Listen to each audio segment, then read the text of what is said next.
Okay, we're back again.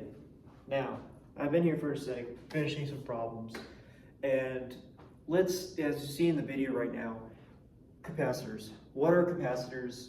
From my standpoint, what I've understood so far. So, as we learn, and let's go back to basic 101 and capacitors. So, capacitors are typically a storage of charge, and within that charge, we need that charge. We have a general equation to find the charge of that capacitor is going to be the capacitance times the voltage. Typically, that's going to be the net equation for finding the charge on that. But let's go back to parallel circuits. What makes a capacitor? What drives it? So initially it has a input voltage coming through with some current. And understand, capacitors cannot jump. Their voltage, incoming voltage, cannot spike internally. Initially, it cannot. It's going to be initially a steady state. It's going to be initially whatever the voltage is, and then the steady state is going to be whatever it is. There's going to be a transient state. There's 3 states within a capacitor I'll talk about later. So with it, we have an incoming charge, voltage, current. This is charging a plate which has a dielectric material inside. Within that helps bridge the electric fields inside. So typically it's driven within the electric field. The electric field bridges the positive and negative, basically, and with that, transfers all that energy, basically. So, and then comes back, it charges up by some capacitance, and then exits out. Okay, now we got the general idea. We know that C equals the electrostatic permittivity times the area, the plate area, divided by distance. The distance is a dependency of how effective the capacitance, or how big the capacitance will really be. That's typically, anything in denominator, I say dependence, so just that's the note. And dependence is very important. The distance, which then really conflicts in a very inversely proportional way. The cross-sectional area of the plate is directly proportional towards the change of the capacitance, as you can see right here. Because you can say C directly proportional to A, C is directly proportional to 1 over D, inversely proportional. Switch it. So you might ask, what applications? You're talking all this shit, John. What is all this going to apply? So the main applying of capacitors are for many things. For decoupling capacitors, there's whatever. So those capacitors help mitigate noise, help mitigate, help charge, help disperse charge. And like even for a basic transformer, if you want to get an input voltage here, let's say your input is 3.3 volts, you boost it, you have an IC here that controls the motive of the IC, integrated circuit, is typically to monitor the voltage and then export it out. And then with that, it exports it out, make sure there's no high current, make sure there's no voltage. If so, it's called an E-fuse. If so, then it clamps everything. It has certain pins with voltage dividers that sense the voltage, that if there's whatever spike, it sends directly the voltage, but not the currents. And with the current, it measures the current, but the current is really negligible, so it doesn't really have an effect. So it doesn't really supply a load towards the IC, which then burns it out. But yet, at the same time, resistors, like I said before, can absorb power, can absorb that gets supplied a certain voltage. With that peak voltage, that certain ampage could have conflictions. But at the end of the day, you just gotta use it. A multimeter, test it, hey, it's fine, it's fine. If it works, it works. With that, we have a transformer here, something like that. I know it's kind of, I'm going to keep it general here. We have a transformer here, whatever the transformer is, blah, blah, blah. And then you say, we need to boost this out to a very straightaway DC. We use diodes, we use capacitors, and capacitors help within boosting that voltage. Let's say, but like for, if you see online on YouTube, they have little high voltage DC charger. So within the, I know I'm kind of getting off topic here, but I'm going to typically break this. I'm going to talk about this more later. But with high frequency applications, capacitors are going to be more of called a J, C, and I think it's, I forgot what the other value is. But within high frequency, you're going to have a drop current. I know I'm everywhere right now, but I'm going to talk about this later. I feel like I'm going too much everywhere. So I'm going to cover basically transient analysis. There's 3 states of capacitor. There's many different types that help store, filter, high frequency noise, low frequency noise. And what frequency is just whatever your wavelength is typically. Or your period, depending on your application. Frequency really alters your DC AC. Basically, it's typically your main application is AC alternate current. We have 3 states here. We have initial state, or we have initial, transient, and we have steady state. And with these different states, what do they do? I'm going to provide a general 3 amps.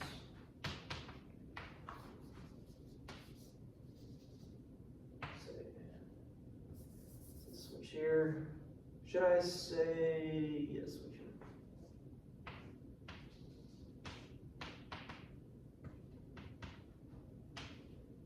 At t equals 0.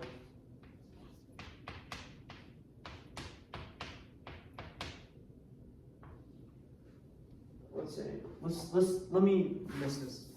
I'm gonna make this more interesting.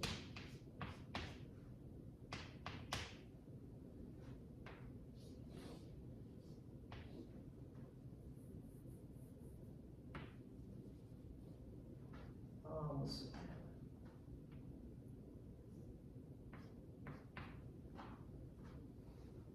Then, yeah, this one too much.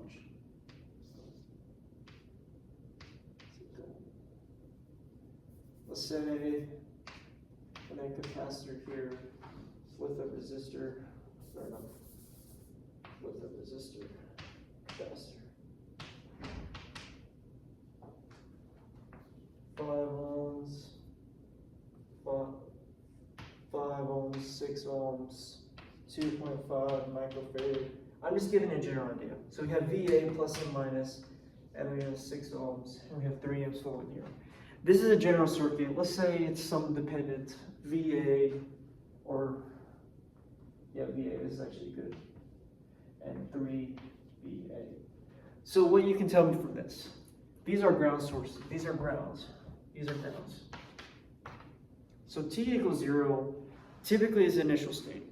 You might get confused for many different topics where they teach it, where VCT 0 is equal towards C plus. All this equals to 0.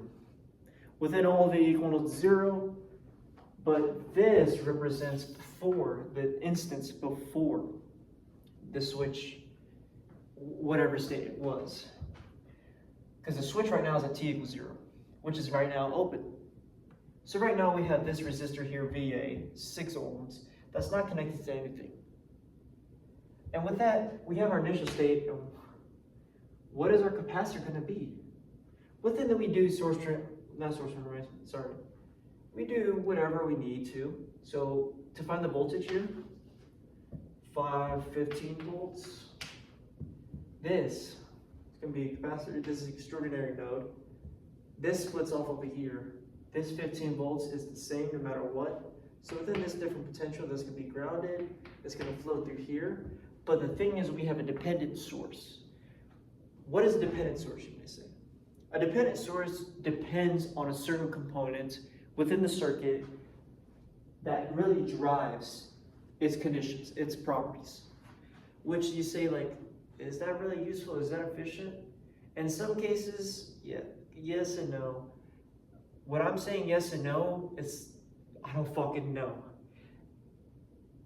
That shit,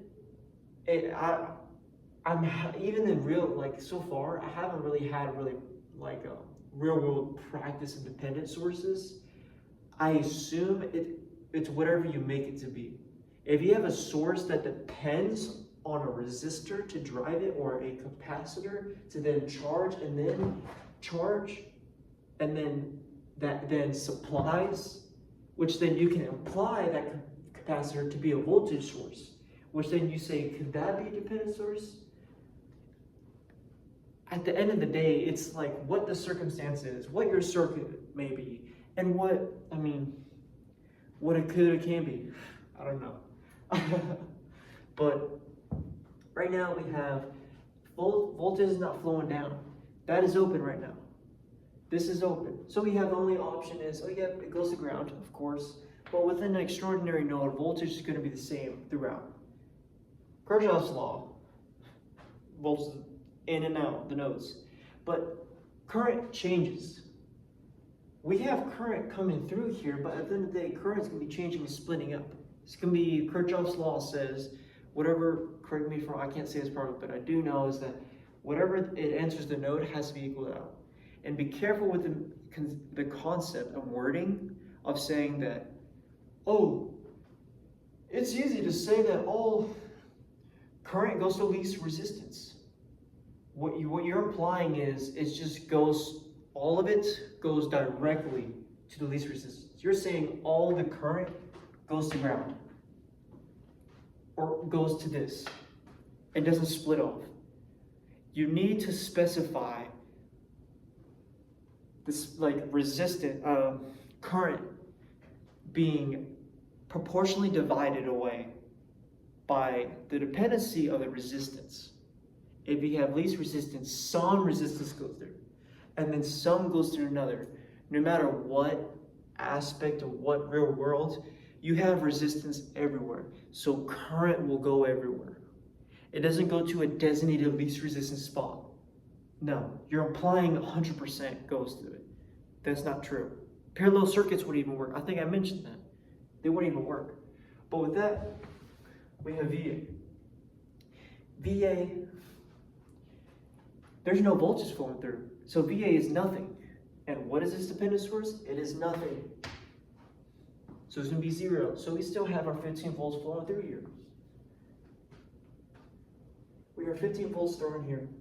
And we have a 15 volts flowing through here. 15 volts splits up to the ground.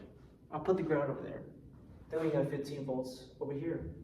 We could use nodal analysis to do this, but I just want to give you a basic idea of what is going on here. It would be really, really best. I mean, you really don't need to use nodal analysis. This goes to ground. This is grounded. I made that on purpose. So it wouldn't make you, oh, let's take a difference here. No. So with that, we have voltage splitting over here. But with that, it goes to ground. So again, we only care about the voltage here in the capacitor right now. If there, we can use nodal analysis to what is split. So we have 15 volts flowing down here. So what is that? We do have a drop here. Just 6 ohm. So at the end of the day, we could use nodal analysis. So we know that this is 0, this connects to ground. So this is technically ground. So all we have is, we have an input of 15 volts, or let's use mesh analysis. But yeah, but let's say I did mesh analysis, and this is a made up problem. And then we got whatever, 10 volts. It's a 5-volt drop. That's actually a big volt drop. Let's say we have 10 volts. Let's say. I'm not using this because it can take a long time. But now,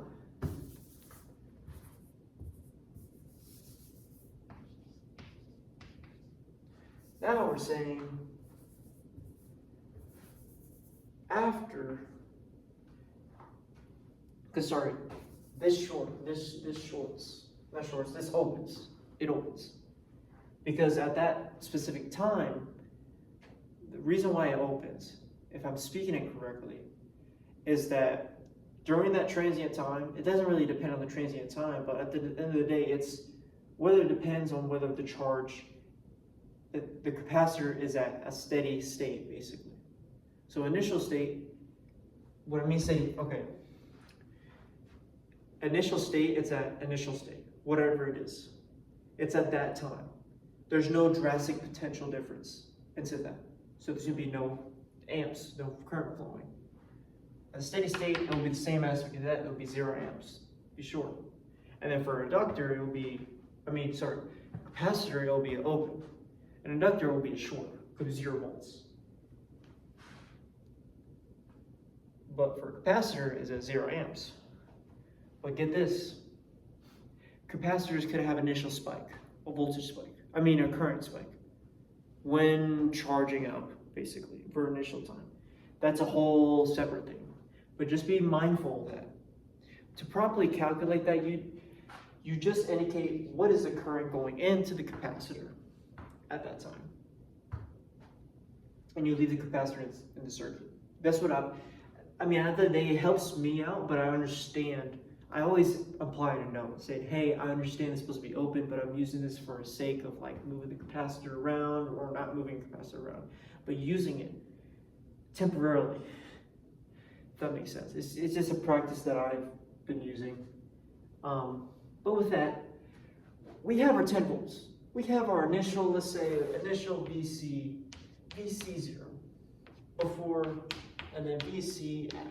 That's what these two are equal. It's going to be 10 volts to 10 volts. So now let's find after a long period of time. Within a long period of time, we can then find our equivalents. Within our equivalents, we understand for dependent sources, you do not short or open that dependent source because it depends on a different aspect. You look at the dependent components and figure out, is this 0, then it's going to be a wire, or it's going to be, if it's 0 volts, it's shorted. As I mentioned before, let's get back. Why I said short. If 0 volts, you're asking for a wire. If it's 0 amps, then it's open. Understand that. And yet, how does that flow? Understand this. But then after a long period of time, we're going to be finding 18 minutes, goddamn. I'm going to stop for a sec, and then, because it's 18 minutes, it's going to take a long time to upload, so part 2 is going to come out.